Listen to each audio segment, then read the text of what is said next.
Is tracking 2020 as we head into the home stretch of the election season. If you've already voted, you probably noticed the two amendment questions at the bottom of your ballot. If you haven't, are you prepared to answer yes or no? News 3 reporter Nana Sentu Obansu explains the proposed constitutional amendments and how your response can impact Virginia's future.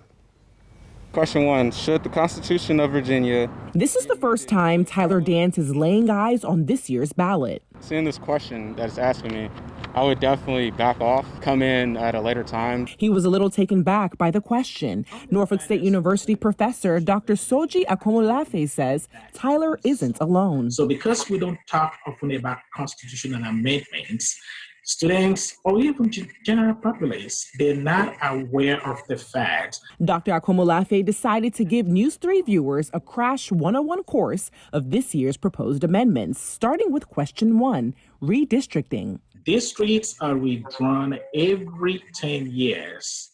Following the results of the census. Right now, the General Assembly and the governor are in charge of drawing congressional and state legislative districts. In the proposed amendment, that power will be given to a bipartisan redistricting commission made up of 8 members of the public and the General Assembly. The governor has no role whatsoever in this. He says this could help prevent political and racial unfairness in the redrawing of the maps. Gerrymandering, in my own opinion, is probably one of the gravest dangers that we have, facing our democracy. A yes vote is okaying the proposed commission made of citizens to be in charge of redrawing the maps, and a no vote will keep the power between the governor and the General Assembly.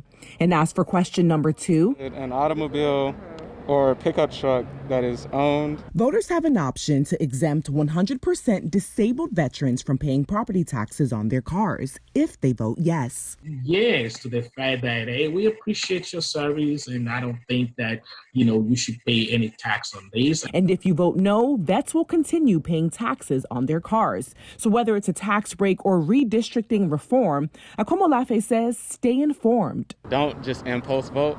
If you're not able to do your research before you come to vote, polling locations have these brochures in Spanish and in English of the proposed amendment, the question, and the explanation.